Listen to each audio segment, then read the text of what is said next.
Hello, everyone. My name is Angela, middle initial K, last name Durden. And besides being a writer and author myself, I'm also a publisher, an independent publisher. You can see the logo of my company, Blue Room Books, in Decatur, Georgia. If you have any questions, you'll look at the bottom of the screen. There's a scrolling little thing on there, a Chiron, I think they call it. I'm going to get real fancy and call it a Chiron. There's if you have a book idea or something like that, feel free to email us at blueroombooks.com. But today we're going to introduce one of our authors, one of our first authors. He wasn't the very first, but very close to it. It was a children's book, and he did all the art himself, and he wrote the book. And we are going to talk today to Jackie Yates. Hello, Jackie. How are you? I'm doing fine, Angela. How are you? I'm just fine. I'm just fine. Well, Jackie, we met through another one of my authors and his wife, Jedwin Smith, Yes, ma'am. and his wife, June. I think June did hair, and you all also do hair. Yes, ma'am. Uh, and Yes, when I ma'am. say do hair, I mean, y'all know everything there is to know about hair and how to make it look good on people and all that sort of thing. And I know y'all both have a really good reputation. Yeah. So when they told me that I really needed to talk to you, and they told you that you really needed to talk to me, we knew that they don't do junk. That's So exactly right. Exactly right. so Jedwin then has, we met. Yeah. yeah, Jedwin's been a friend, and June worked for me for 20 years. And we got My kids. gosh. Yes, ma'am. Wow. Yeah, uh is she completely retired yet? I know it's getting close. Within Is the she? exception of her ministries, Yeah. Women's Aglow, and then helping John with his touring and book signings. Right, right. Everybody calls him John, but a lot of people call him Jedwin. That's funny. A story. I'll give a real quick thing. He worked for the Atlanta Journal-Constitution. You may have heard this before, and he had been off on a overseas really tough assignment at Eritrea, and around that time came the Star Wars movie, Return of the Jedi, and when he almost died on that trip, uh, really bad, horrible thing. But when he finally got back home and he was allowed out of the room where they keep you locked in to make sure you didn't bring home anything horrible, because he'd been in some horrible places. He walked into the newsroom and somebody said, "Return of the Jedwin." And that's how it became Jedwin. And that's how it became Jedwin. Although professionally he is John Smith. He had but no idea but it gave him his pen name, did he? so anyway, his books are under Jedwin Smith, and we've interviewed him before too. Of course, I see him all the time and talk to him all the time. I'm sure as you do too. He's a But good man. listen, let's talk about your book. I'm going to give a quick uh, uh, shout out to some people that or who's watching. In the show notes below, if you're on Substack, if you're on YouTube or Rumble, it'll be in the little information box. There will be the link to the Amazon purchase page for this particular book. I know Amazon right this second is uh, playing politics, but they still sell books and they sell some good ones. The name of this book and is called Wart Picker. Do I really look like a wart picker? Is the Yeah, name of do the I book. really look like a wart picker? That's what it is. Yes, ma'am. Uh, The little story behind that, there yeah. was a lady that I did her hair. Her name was Mary Brooks Sewell. She was a teacher of fifth grade in Berkeley Lake in Georgia. And she was from Savannah, actually Miss Savannah, 1967. Ho And ho. she would come in and with that Savannah accent, she would be like, "Now, Jackie, I don't care what you do to my hair as long as you don't make me look like a wart picker." And I'm like, Mary Brooks, what is a wart picker? And she goes, someone who picks their warts, And so she had the funniest sense of humor. And I had a dream one night and was given one line. There was a young girl named Claire who had a problem with normal looking hair. the kids would laugh and snicker and call her mean names, Wart Picker, Wart Picker. So that's where the book kind of started, you know. So So it's a book about how bullying, two things. One is the bullying as the overall theme, yes, ma'am. but there's two sides to the bullying story. One is the bully, and the other is the person who's being bullied and how they handle it. Exactly. And this book is about how Claire, let me show you guys. This is the opening to it. The story I share is about uh, a young girl named Claire. And you see at the top of that, you can let me get to that screen. Where is that screen? There it is. You can see right here throughout it. Uh, Angela, I did the illustrations too, so I I, don't know if I, that I, makes a I'm difference to the reader. But what I wanted the book to do is to have like a cadence, almost like Dr. Seuss. So it really right. can almost be sung, really, you know. And Well, it does that rhyme. vision that I had, yes, ma'am, Yeah, it does rhyme. But yes, let me just show you. You can see how her red hair is. It we can see her red hair here, but it's not the full effect. We also have just a little bit of it there. So now we're getting a bigger idea of it. Um, and you can see how it rhymes as you go through it. And then here's the problem. The kids hair had a problem. Claire had a problem, a red frizzy mass, a knotted ball of hair that made the kids laugh. And then we get into she tried different ways. You know, the thing about this and that I really like is that she herself is attempting to let me get back to here. She herself is attempting to try different ways to manage the bullies. You exactly, see, by changing her hair. But her management style was what can she do to please them? And that never works on a bully. exactly.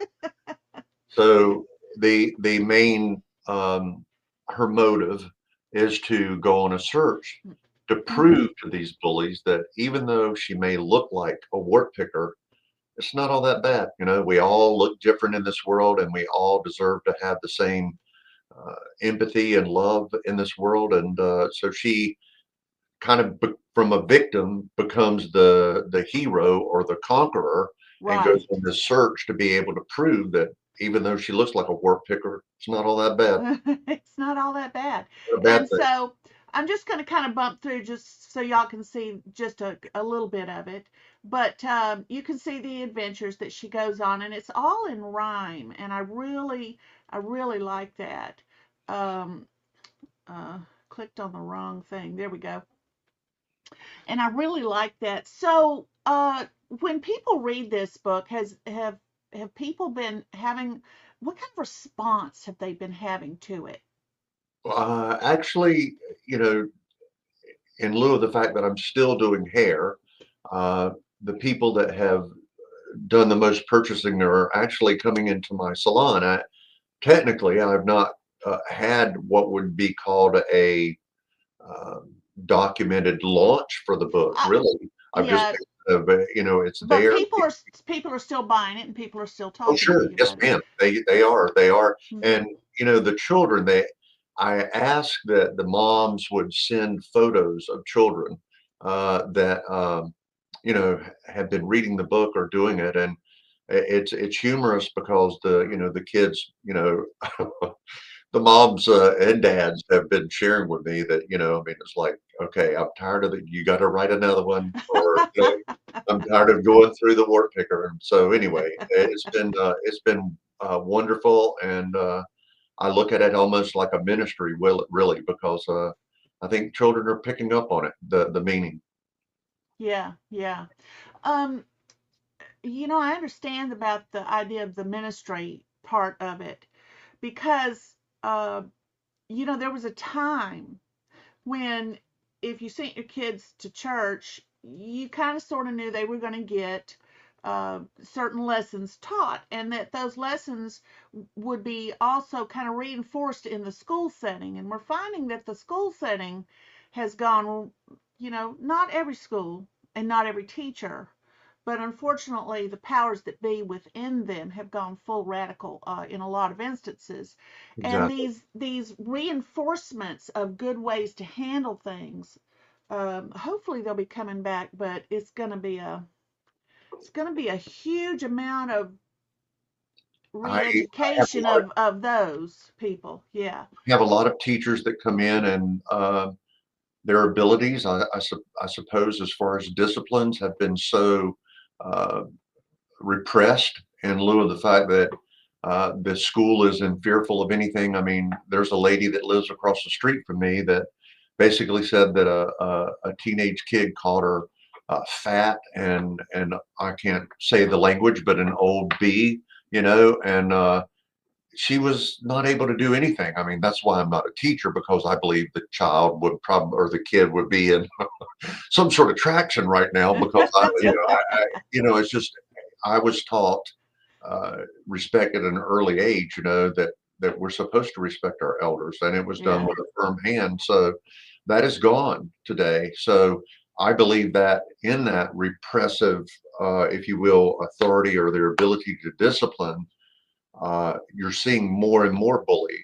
You're seeing more and more things from a mental abuse, maybe not physical as much, but a mental abuse that is causing all sorts of issues with children.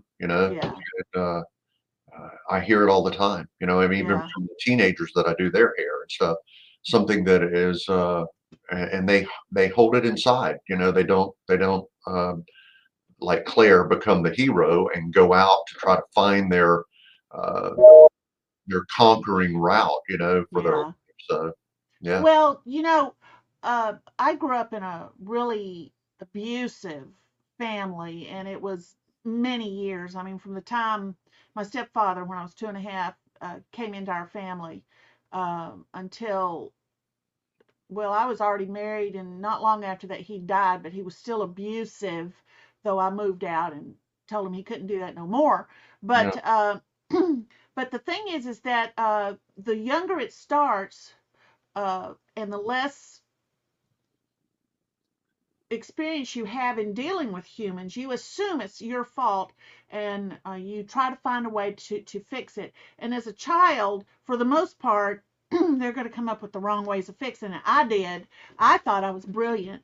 And I thought I was the only one that could save the family. And I did do some of that. I did some of you were that. the adjuster. Yes, but obviously, the abuse still continued, and even after I moved out, there was abuse sent to me through my mother, of all things. She would come and say, your stepfather. Well, she would call him something else, but um, his name, I'm They go not going to mention it. to- Um, he said he's not going to come to your wedding. I said, well, he's not invited. And please tell him that if he shows up, I'll have him bodily carried out. There you go. And There's that and conquering route for and Miss he Angela. did what? He didn't know. So, but then he died when I hadn't even been married. I was married less than a year and was pregnant with my first child when he passed away. And let me tell you, uh, did that stop the way my brain thought and processed the information of how I was handling things? No, that No. took many more years and some therapy. Yeah, But they but leave a if they leave a stigmata on our life. They really do. yeah, They really do. yeah. But the reason I'm bringing this up is because I was I look back and I realized I was not alone during this time. I know God was with me. Didn't know it till many, many years later. But what else was with me was my mother always had a subscription to the Reader's Digest, and the Reader's Digest had a lot of stuff in it that was good back in the day. They're Inspirational, yes. almost totally useless these days, but uh, they had a lot of how did someone handle a problem, whatever that problem was. And I was like, wait, there's I now know they were called either coping techniques or something like that. How did they do that? And I went, okay, so they made it through. or I would read the good, inspiring stories of how people, through no fault of their own, had a challenge, and they themselves might have been hurt, but at the end of the day, da da da da da. Here's how it turned out because, and I was getting these positive things through books and literature. One of my most favorite books that I discovered in fifth grade was a book called King of the Wind about an orphan and a horse. It was, I couldn't read it enough. Yeah. And it was two thrown away um, things, an animal, horses, which I had dearly loved, and an orphan boy who said, well, I'm going to look after this horse. And it became this famous race horse. And we're not talking Black Beauty, we're talking King of the Wind. It was an Arabian type situation. And this you whoever wrote that book was brilliant. I'm gonna have to look that up and see if I can't find me a copy somewhere. But I'm through literature, through books, through magazines, I was getting information that might not have solved my problem, but it buoyed me up for a period of time. And I feel like that your book, um, Do I Look Like a Wart Picker, uh, is is doing the same thing for children. And Right. that's not a bad place to be, you Yes. know?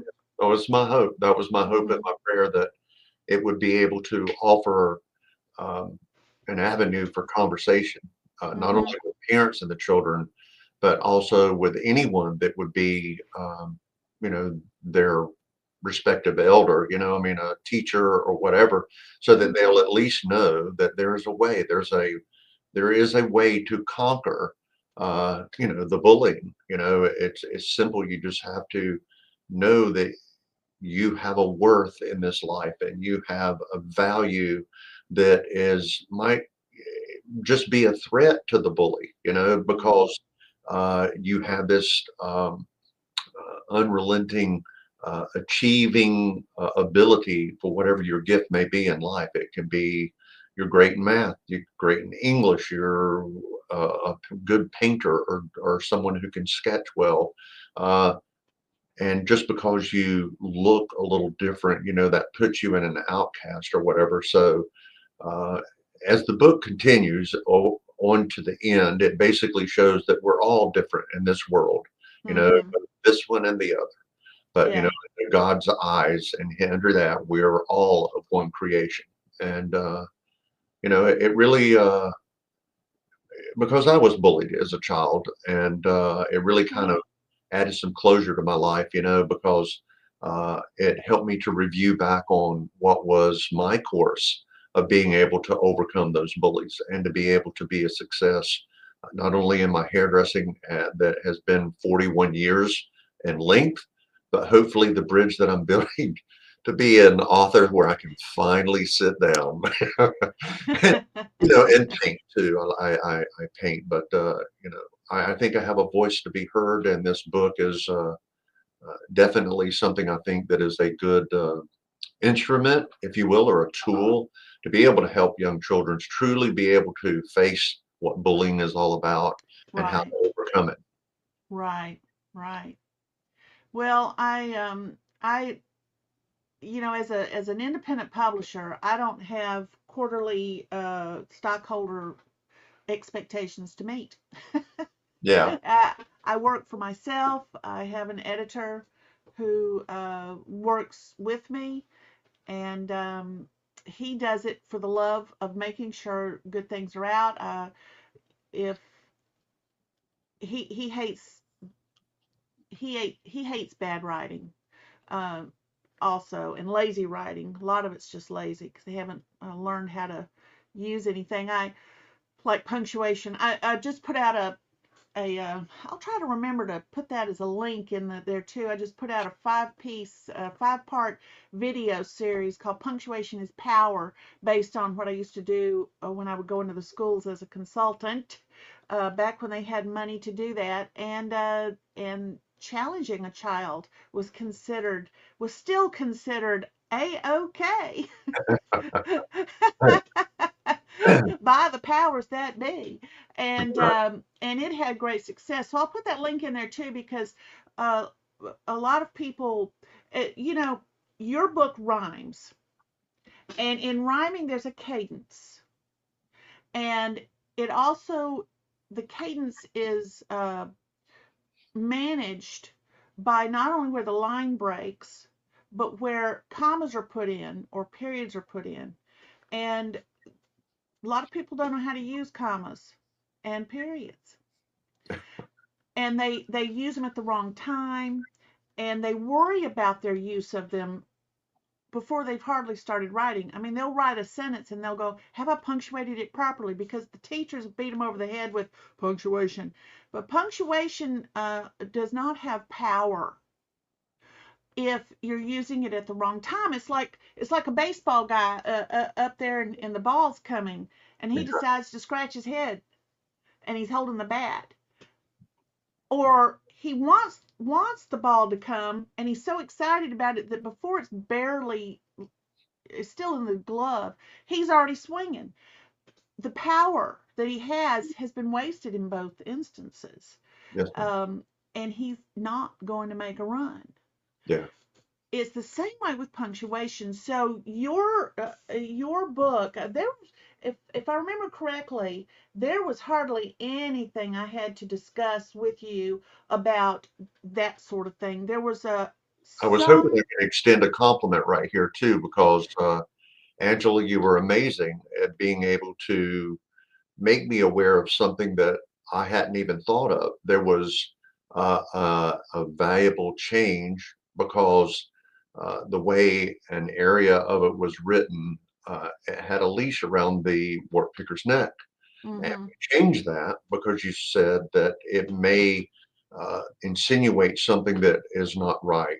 And, mm-hmm, with that, I was greatly appreciative because I would not have caught it because my heart is not there. My heart doesn't mm-hmm. see, even though we're enveloped in, you know, a fallen world, my heart doesn't see that. I don't look towards dark first or whatever and stuff, and I'm glad because it could have been something that would have been insinuating something that was not good at all. So the compliment is that when you have a publisher, a really good, thorough publisher, not Mm-hmm. only punctuation but the things like this are invaluable because it's going to make for a more successful book.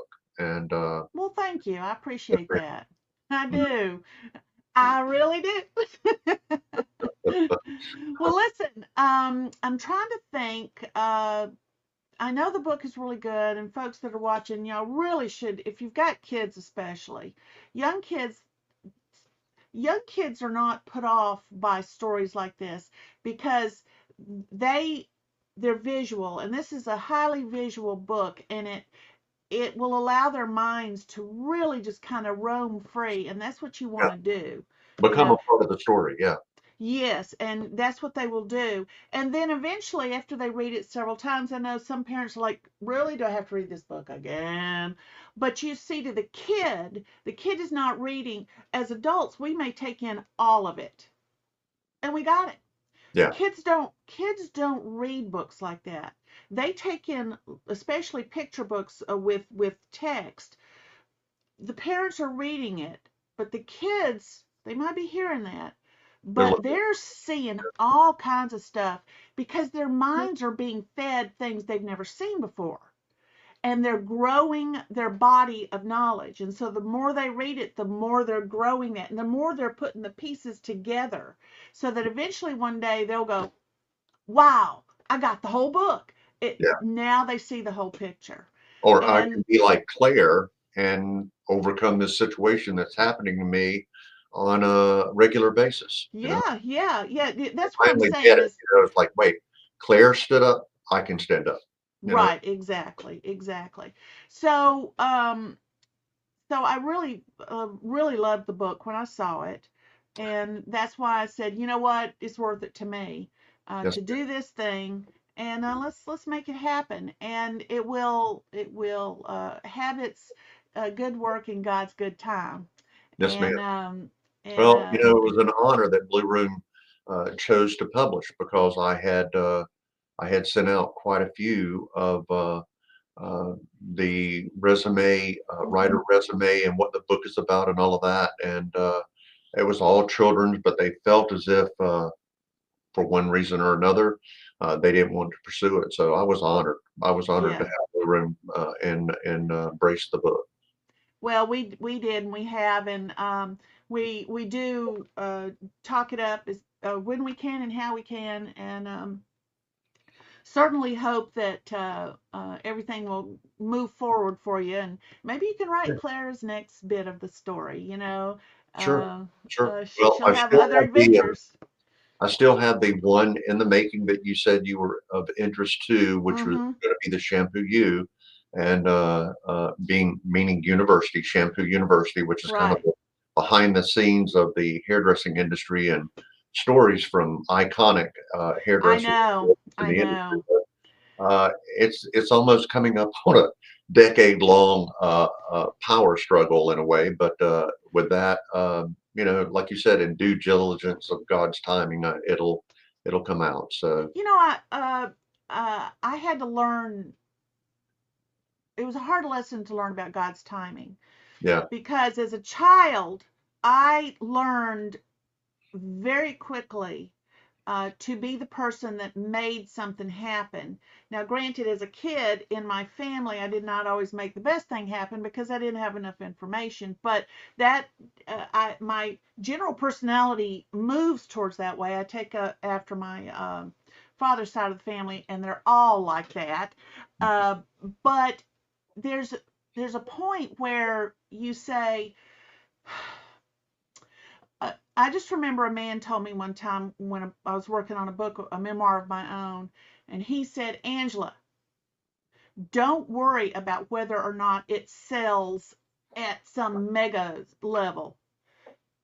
If it's a book that God will put in somebody's hands if they need it, and he has not been wrong. yeah, the one And lost sheep, the one it, lost sheep. yes, yes.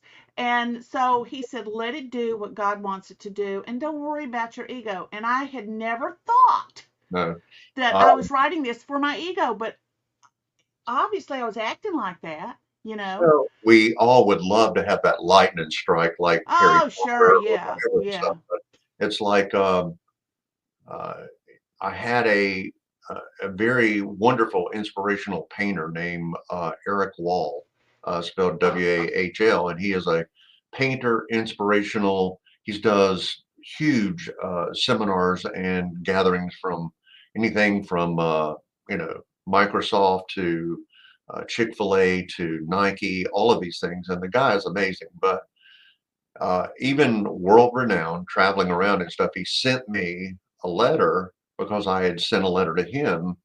He wrote a book called Unthink, and it Wait, wait, what was the title again? Unthink, Like Unthink.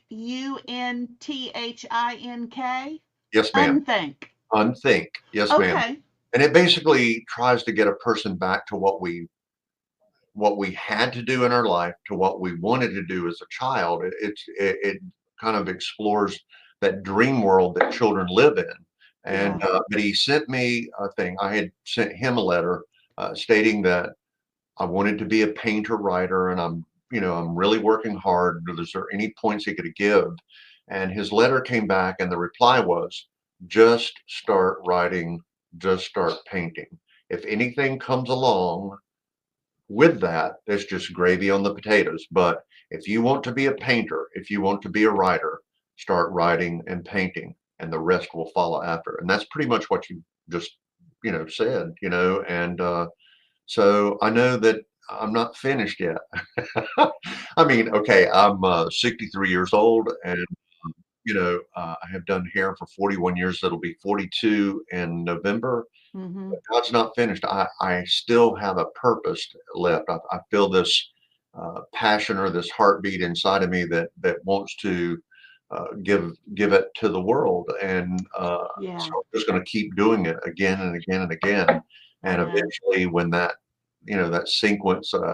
I even remember, I don't remember, I want to say Grisham maybe, but he wrote the books, and The Firm was the first one that he wrote, but then it was the last one to hit the success, Yeah.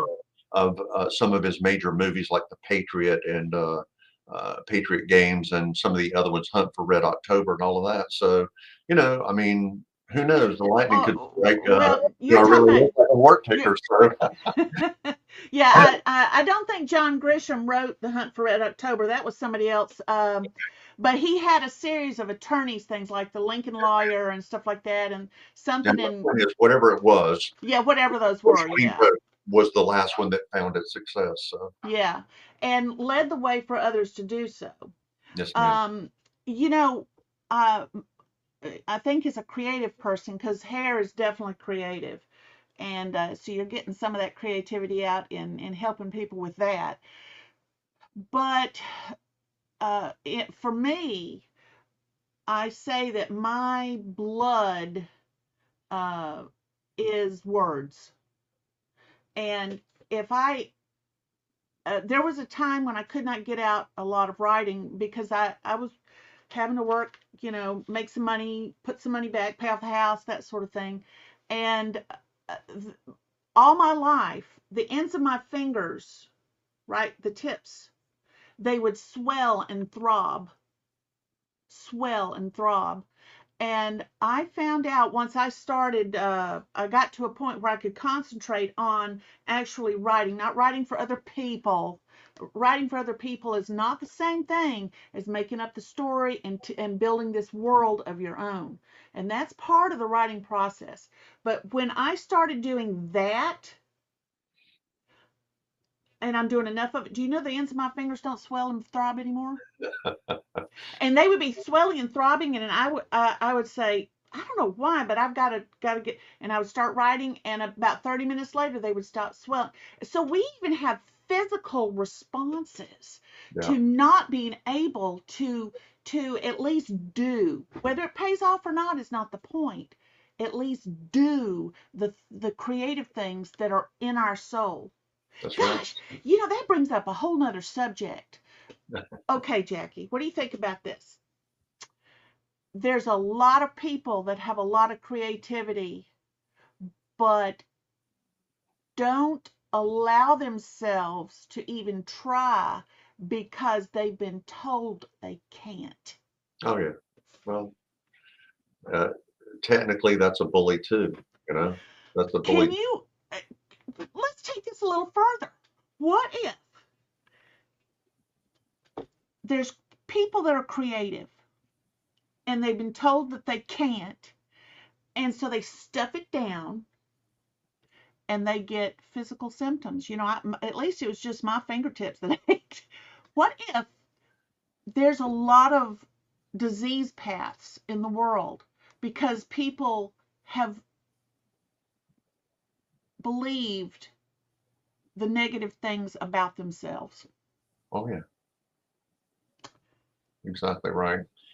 Um, I would say that I have some people that will see my painting and they'll say, "Oh, I could never do that. I can't draw a stick man." And so it's just what you said. Somewhere back in time, someone said, "Oh, wow, that is a horrible picture that you drew," or something of that nature. Or through their peers, they said the same thing to them, and so they just shut it down. But I would say that inside everyone's soul is ability to create something. It might be um, it has to be built upon imagination and your emotions. And it's the same with writing.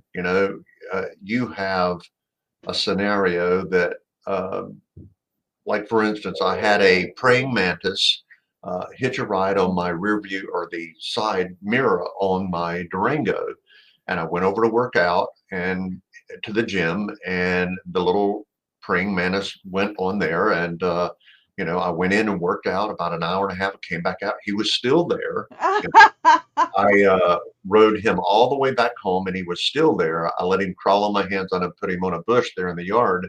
And it gave me an idea about Poppy, the praying mantis takes a, travels or, something like that, takes a journey. And any scenario could give a person some sort of an idea to just basically tell the story. And the people who are the professionals, the editors and the people that help arrange to get your message across, that is their gift. That, I mean, a person that wants to write just needs to know how to tell a story.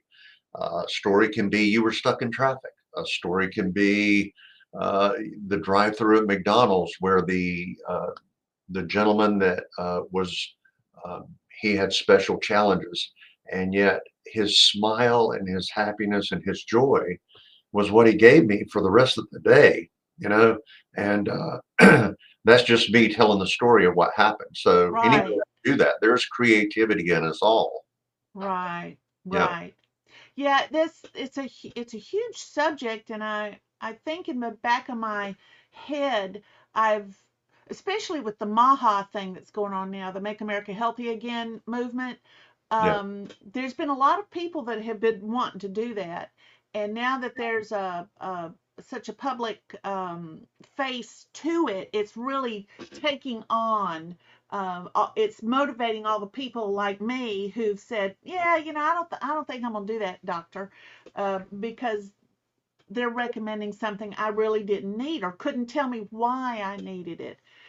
Um, but I think that there is a connection between health and and happiness, and the happiness is different for every person. It is a state of being that exists independent of anything else that's going on in people's lives. I have my version, or my, I don't want to call it a version, but I have my way of feeling happiness. You probably have one. Everybody has one. And if we try to copy somebody else thinking that that's going to suddenly make us happy, then we're still ignoring that which is in us that makes us who we are. And it's a exactly. sad thing. Well, It's my mind goes back to America's Got Talent. There was a young girl on there named Nightbird. I wish I would have said this, but I didn't. It was her. Uh, she was 30 years old and she entered the competition and she had cancer. She had cancer in her lungs, her liver, and some on her spine.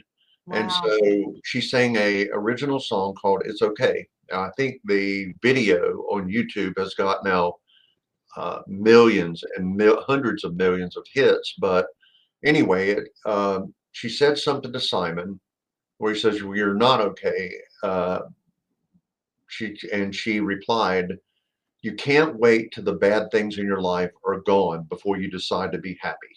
And it caused Simon to kind of get choked up.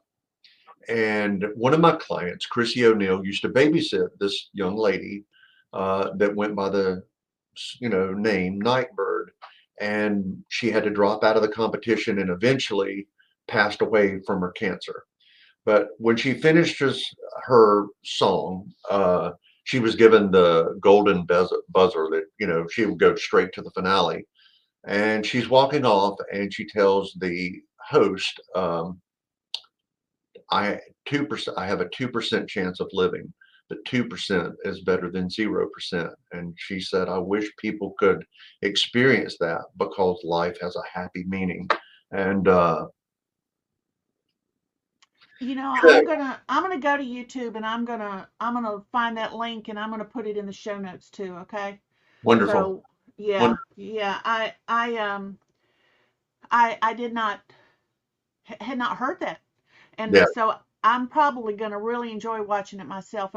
And for those watching, I will be putting it in the show notes or the information block, depending on which portal you're on. yeah, So it would be America's Got Talent Nightbird, uh, BIR Nightbird. It'll pop up. You'll see it, and it'll have her audition. and Yeah, how it happens. It's an amazing thing that will help anyone, no right. matter what they're going through, find their happiness in it. So And this is an original song too. I want to make note of that too. yeah, it is. You It's know, that's another thing. People, there's nothing wrong. Let's say in music, there's nothing wrong with doing covers of songs. There's nothing wrong when trying to do exactly how the original artist did it, because that takes talent to be able to do that, and there's nothing wrong with that.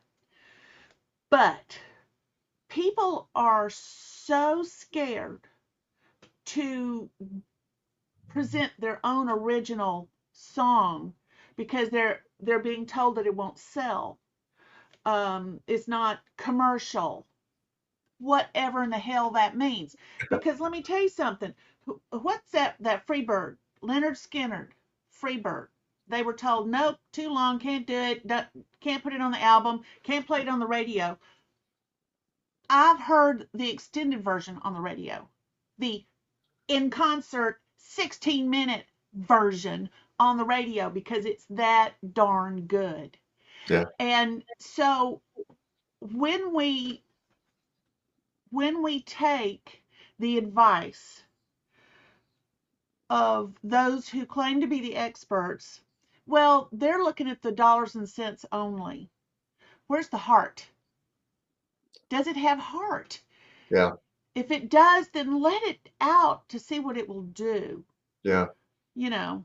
Well, I've always had uh, kind of a silly view of critics. I mean, how did a person become a critic? Uh, because they sat and watched That. certain movies, Wait, or Jackie, they, wait. yeah. I want you to repeat that question again because to me, this is huge. Repeat the question, give it some oomph.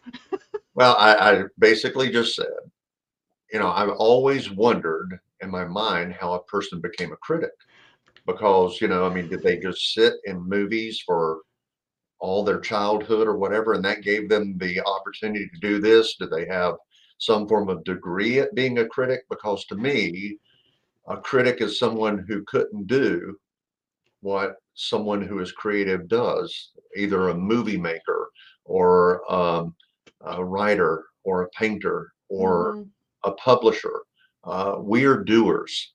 Someone that is a critic to me is nothing more than his byline should be uh, so Joe so and so critic. Underlying that would be Mr. Negative Bully. I mean, we've been talking about bullying, all of those things, and Yeah.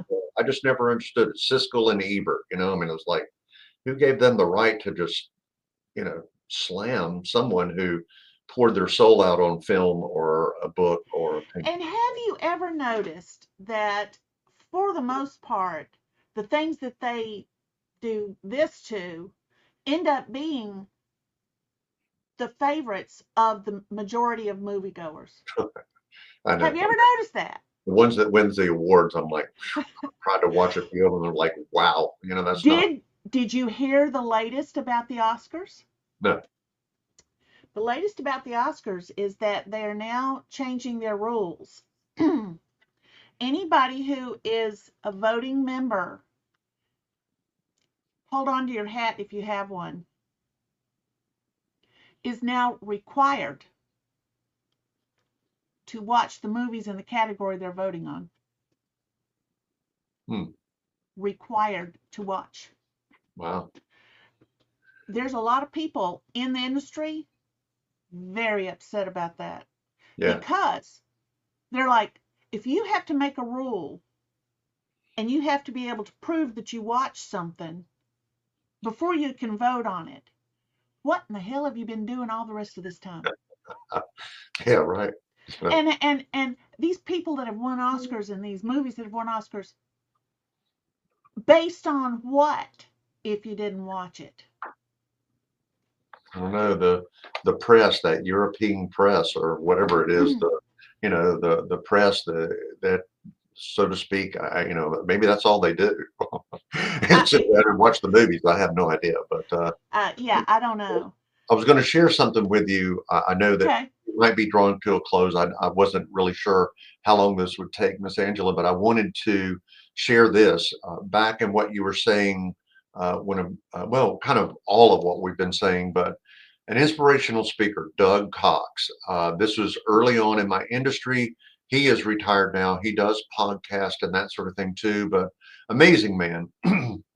And he posed a question to everyone that was an attendee there in his class, and he said, I want to ask a question.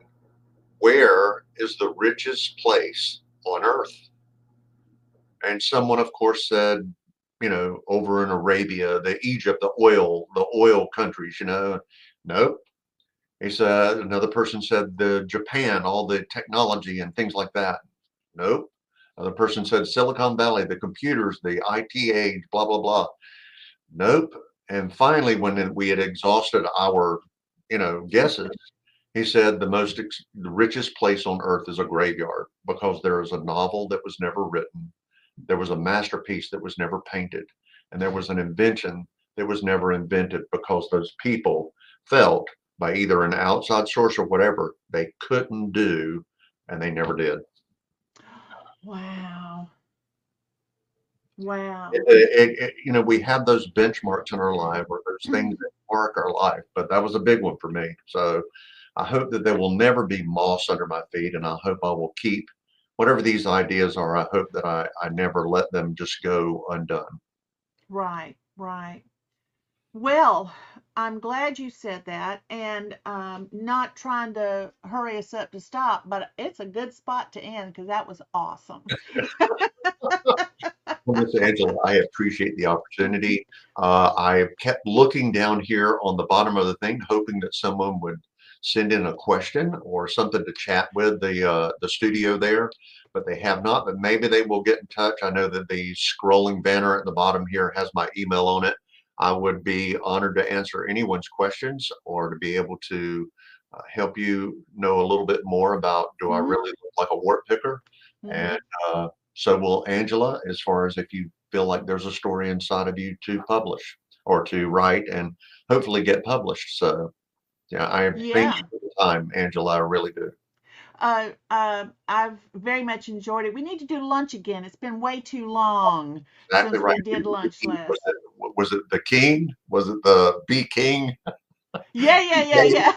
I can't remember where it was. It was either Wendy's or BK, but that's where I think it was uh, Burger King. I think that's And where I passed all of my ideas about my books along and yeah, the yeah. work picker and Uh, the we champagne. were gonna eat at another restaurant in that shopping center. When we got there, it had been it went out of business like a week before or something like No, that. And I I was hungry, you were hungry, and there was the Burger King. So Hey, fast food's where ideas begin, let me tell you. yeah, yeah, I know, I know. Well, Yeah, listen, if you'll just stay right there for a moment, I'm gonna take you off stage, and I'll be right back. And let me close out with everybody. So hang tight, okay? thank you very much. Okay, hang on. Well, everybody, that was Jackie Yates. You've heard him. He's awesome. And like you said, at the bottom of the screen is his email address. If you have any questions for him, please don't hesitate to email him. And we're going to end the recording now, and we're going to say goodbye. And until next time, this is Stolen Hours, our author interview series. Thank you.